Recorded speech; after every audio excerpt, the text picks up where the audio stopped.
Welcome back to the channel. Want to do a real quick video just talking about the difference between pistol lowers and rifle lowers. For the most part, what you see, they're essentially the same outside of the brace or the stock that's on the back of it.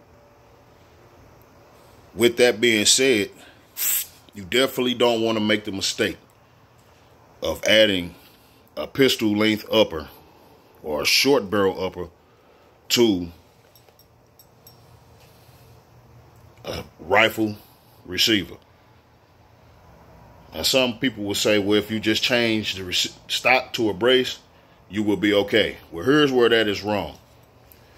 If you bought an 80% receiver and completed it, then by all means, it really wouldn't matter.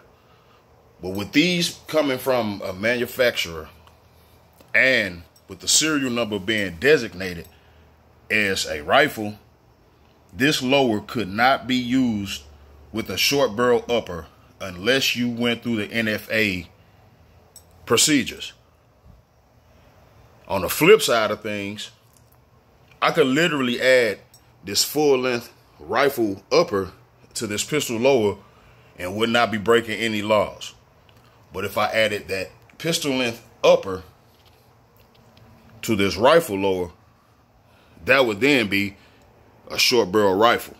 Now I'm in the SBR realm, and yeah, don't want to play around with that if you don't know what you're doing, if you don't have the proper tax stamps and the proper paperwork to say that you can have short barrel rifles and or NFA items. As crazy as that sounds, it's that simple. With this one actually being designated a pistol lower, it could never be classified as a rifle, but I could SBR it if I wanted to. Say if I wanted to add that foregrip to this lower, that would make that a short barrel rifle at that point. And at that point, it would still be serialized to this lower. So the SBR tax stamp will fit that lower and that lower only. Now, if I added that pistol length upper to this rifle stock, since this was serialized as a rifle, it could never be considered a pistol. It would still be a short barrel rifle. If I went through the process and got the SBR tax stamp, all of that, I could then add the foregrip to that stock, to that upper on this rifle lower.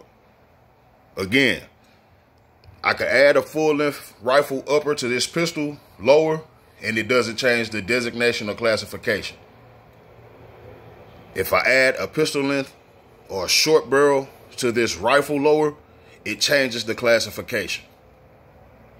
As ridiculous as that seems and as that sounds, it definitely helps to know these things, because you don't want to make the mistake of putting that upper on here just because it has a stock, thinking you're not doing anything. Technically, you're not doing anything, but with the rules and the regulations that they have, you would be violating a serious federal law, and it's punishable by probably up to 10 to 15 years in prison, blah, blah, blah, blah, blah, a whole bunch of baloney. But just a quick overview of the difference between rifle lowers and pistol lowers, and it's really what it was designated when it was serialized from the manufacturer. And that's about it. One more thing I could add, I could take that pistol brace and put it on this rifle lower, but what purpose would that serve? Honestly. But if I took this actual stock and added it to that pistol lower, that would also change the classification. Real quick. Thanks for checking out the video. As always, like, share, subscribe. Appreciate you guys coming by, comment. I love interacting with you guys. I love answering your questions, and sometimes your questions make me do a little research, which I have no problem doing. Till next time, always be safe.